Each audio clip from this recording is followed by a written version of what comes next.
Hello viewers, অচেতনতার free coaching চ্যানেলে তোমাদের সকলকে স্বাগত জানাই। আজকের এই ভিডিওতে তোমরা যারা নেতাজি সুভাষ ওপেন ইউনিভার্সিটিতে ইউজি বিডিপি কোর্সে হিস্ট্রিতে থার্ড ইয়ারে পড়ছো, তোমাদের যে সিসি 11 পেপারটি রয়েছে এই পেপারটির সাজেশন 2024-25 সাজেশন নিয়ে আলোচনা করছি এই ভিডিওতে।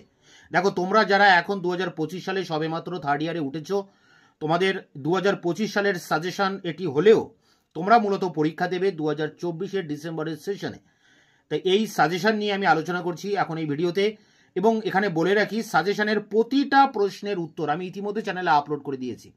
তোমরা তোমাদের যে থার্ড ইয়ারের যে পেপারগুলো রয়েছে সিসি 11, 12, 13, 14, এছাড়া তোমাদের ডিএস পেপারগুলো রয়েছে ডিএস 11, 21, 31, 41, 42, সমস্ত পেপারগুলির question answer suggestion previous question paper সবই আমার চ্যানেল থেকে প্রোভাইড করা হবে।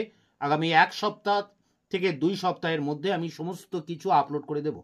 তাই তোমরা অবশ্যই চ্যানেলকে সাবস্ক্রাইব করে রাখবে। এছাড়া তোমরা যদি কোনো কোশ্চেন অ্যান্সার খুঁজে না পাও, কোনো সাজেশন খুঁজে না পাও, আমাকে কমেন্ট সেকশনে কমেন্ট করতে পারো। এছাড়া আমার হোয়াটসঅ্যাপ নম্বর 8327540655 তোমরা হোয়াটসঅ্যাপ করতে পারো।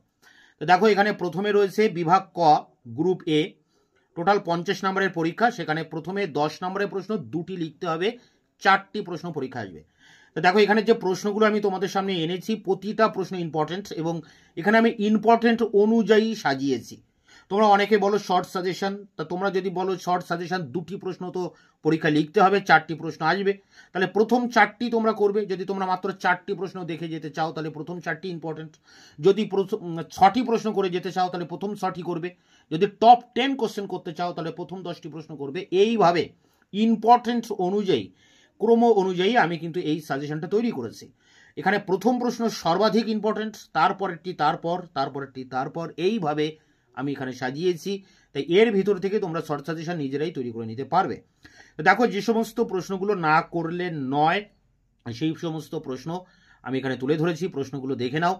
ফরাসি বিপ্লবের অর্থনৈতিক ও সামাজিক কারণগুলি আলোচনা করো। 2023 ডিসেম্বরে যে পরীক্ষা, লাস্ট পরীক্ষা হয়েছে, সেখানে কিন্তু দার্শনিকদের অবদান এসছে। তাই এই প্রশ্নটি এবার তোমাদের জন্য খুবই ইম্পর্টেন্ট, আসবেই বলা যায়। এই অর্থনৈতিক সামাজিক কারণ। পরেরটি নেপোলিয়ান বোনাপার্টের অভ্যন্তরীণ সংস্কারগুলি লেখো। আগেরবার এসছে নেপোলিয়ান বোনাপার্টের মহাদেশীয় অবরোধ, তাহলে এই প্রশ্নটি ইম্পর্টেন্ট থেকে যায়। পরেরটি ফ্রান্সের সন্ত্রাসের রাজত্বের পটভূমি ও তাৎপর্য বিশ্লেষণ করো। পরেরটি ফরাসি সংবিধান সভার কার্যাবলীর মূল্যায়ন করো।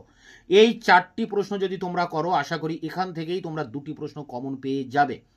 এবং এই 4টি প্রশ্নের উত্তর তো আমি চ্যানেলে আপলোড করে দিয়েছি। এছাড়া বাকি সাজেশনের সমস্ত প্রশ্নের উত্তর চ্যানেলে দেওয়া আছে। দেখো, এর পরের প্রশ্ন যেটি রয়েছে 1830 খ্রিস্টাব্দের জুলাই বিপ্লবের কারণ ও ফলাফল আলোচনা করো। পরেরটি 1848 সালের ফেব্রুয়ারি বিপ্লবের কারণ ফলাফল আলোচনা করো।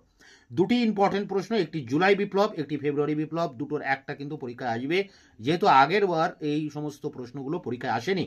পরেরটি দেখো, এই দুটির মধ্যে একটি প্রশ্ন 100% কমন পাবে। ইতালির ঐক্য আন্দোলনে মাসিনি ও কাভুরের ভূমিকা লেখো।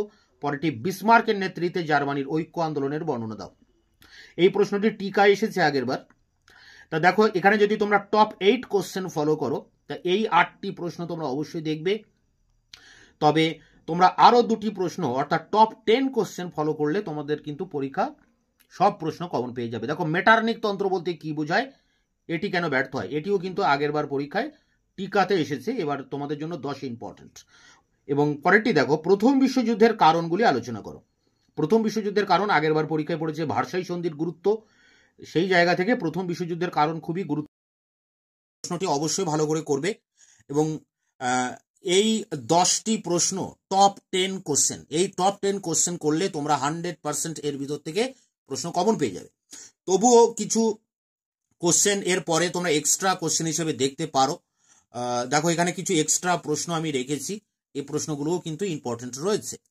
ইউরোপ মহাদেশের শিল্পায়ন ইংল্যান্ডের শিল্পায়ন থেকে কতটা পৃথক, যেহেতু আগেরবার পরীক্ষা এসেছে ইংল্যান্ডে কেন প্রথম শিল্প বিপ্লব হয়েছিল, তাই এই প্রশ্নটা এবার ইম্পর্টেন্ট তোমাদের জন্য। পরেরটি 19 শতকের রোমান্টিকতাবাদের প্রভাব আলোচনা করো। পরেরটি জার দ্বিতীয় আলেকজান্ডারকে মুক্তিদাতা জার বলা হয় কেন। পরেরটি ক্রিমিয়ার যুদ্ধের কারণ ও ফলাফল আলোচনা করো। পরেরটি ভিয়েনা সম্মেলনের প্রধান নীতিগুলি ব্যাখ্যা করো। পরেরটি ফ্রান্সের অভিজাত তান্ত্রিক বিদ্রোহের কারণ ও ফলাফল লেখো। পরেরটি ফরাসি বিপ্লবের জন্য ফরাসি পূর্ব রাজতন্ত্র কতটা দায়ী ছিল। তো দেখো, এখানে 17টি প্রশ্ন দেওয়া আছে ঠিকই, এর ভিতরে 7টি প্রশ্ন আমি এক্সট্রাতে রেখেছি এবং প্রথম 10টি প্রশ্ন টপ 10 কোশ্চেনের মধ্যে রেখেছি। এই টপ 10 কোশ্চেন করলেও তোমরা কিন্তু 2টি প্রশ্ন অবশ্যই কমন পেয়ে যাবে। এখানে 17টি প্রশ্নের উত্তর আমি চ্যানেলে আপলোড করে দিয়েছি। তার যে প্লে লিস্ট, এই ভিডিও ডেসক্রিপশন বক্সে এই সমস্ত অ্যান্সারের প্লে লিস্ট দেওয়া থাকবে, তোমরা সেই জায়গা থেকে এর উত্তরগুলি সংগ্রহ করতে পারবে। বিভাগ খ গ্রুপ বি মার্কস 6 অর্থাৎ 6 নম্বরের প্রশ্ন 5টি লিখতে হবে, 30 নম্বর, পরীক্ষায় আসবে 10টি প্রশ্ন। তা সেই 10টি প্রশ্ন কমন পেতে তোমরা এখানে মিনিমাম 12 থেকে 15টি প্রশ্ন অবশ্যই দেখে যাবে। দেখো যে সমস্ত প্রশ্ন এবারে ইম্পর্টেন্ট: মানবিক ও নাগরিক অধিকারের ঘোষণা, টেনিস কোর্টের শপথ, ফরাসি বিপ্লবে নারীদের ভূমিকা, পরটি civil constitutions of the clergy বা যাজকদের সংবিধান, পরটি প্যারি কমিউন বা আসতে পারে রোবসপিয়ার বা জ্যাকোবিন প্রজাতন্ত্র। এই জ্যাকোবিন প্রজাতন্ত্র আগেরবার পরীক্ষায় এসে গেছে, তোমরা কিন্তু প্রিভিয়াস কোশ্চেনটাও পারলে দেখে নেবে। এই ভিডিও ডেসক্রিপশন বক্সে আমি প্রিভিয়াস কোশ্চেনের লিঙ্ক দিয়ে রাখবো, তোমরা দেখে নেবে। পরটি এমস টেলিগ্রাম। এরপরে দেখো রয়েছে 7 দাগের প্রশ্ন, ফ্রাঙ্কফুর্ট পার্লামেন্ট, পরটি বলকান সমস্যা বা পূর্বাঞ্চলীয় সমস্যা, পরটি কার্বনারি আন্দোলন, তরুণ তুর্কি আন্দোলন। আলাদা আলাদা প্রশ্ন যে কোনোটাই আসতে পারে। পরটি জোল ভ্রাইন বা আসতে পারে কুলটুর ক্যাম্প বা সভ্যতার সংগ্রাম, পরটি 3 সম্রাটের চুক্তি বা ড্রেই কাইজার বুন্ড, পরটি ক্ষতিপূরণ সমস্যা বা আসতে পারে মাঞ্চুরিয়া আক্রমণ, জাপানের মাঞ্চুরিয়া আক্রমণ বা আসতে পারে ইতালির আবিসিনিয়া আক্রমণ। পরটি শিল্প বিপ্লবের বৈশিষ্ট্যগুলি লেখো। পরটি ইংল্যান্ডে কেন প্রথম শিল্প বিপ্লব হয়েছিল, এটি কিন্তু আগেরবার 10-এ পড়ে গেছে, এটা টিকায় আসতে পারে। পরটি বৈজ্ঞানিক সমাজতন্ত্রবাদ, যেহেতু আগের বছর পরীক্ষায় পড়েছে কাল্পনিক সমাজতন্ত্রবাদ, তাই এবার বৈজ্ঞানিক সমাজতন্ত্রবাদ খুবই ইম্পর্টেন্ট। পরেরটি দেখো 1917 সালে বলশেভিক বিপ্লবে লেনিনের ভূমিকা। পরেরটি মুসোলিনি কিভাবে ক্ষমতায় প্রতিষ্ঠিত হন। পরেরটি তোষণ নীতি এবং এখানে আসতে পারে নাৎসি সোভিয়েত অনাক্রমণ চুক্তি। তা দেখো এখানে অনেকগুলো প্রশ্ন দেওয়া রয়েছে, পরপর ইম্পর্টেন্ট অনুযায়ী আমি এখানে সাজিয়ে রেখেছি। তোমরা যতগুলো পারো বেশি করে প্রশ্ন, এই টিকা প্রশ্নগুলো দেখে যাবে। সমস্ত প্রশ্নের উত্তর দেওয়া আছে চ্যানেলে, এবং কারোর কোনো অসুবিধা হলে তোমরা আমার হোয়াটসঅ্যাপ নাম্বার 8327540655 কন্ট্যাক্ট করতে পারো, মানে হোয়াটসঅ্যাপ করতে পারবে, ফোন করবে না, হোয়াটসঅ্যাপ করবে। কারোর কোনো জানকারি থাকলে অ্যান্সার নিয়ে পড়াশুনো সংক্রান্ত আমি যতটা পারি তোমাদেরকে সাহায্য করব।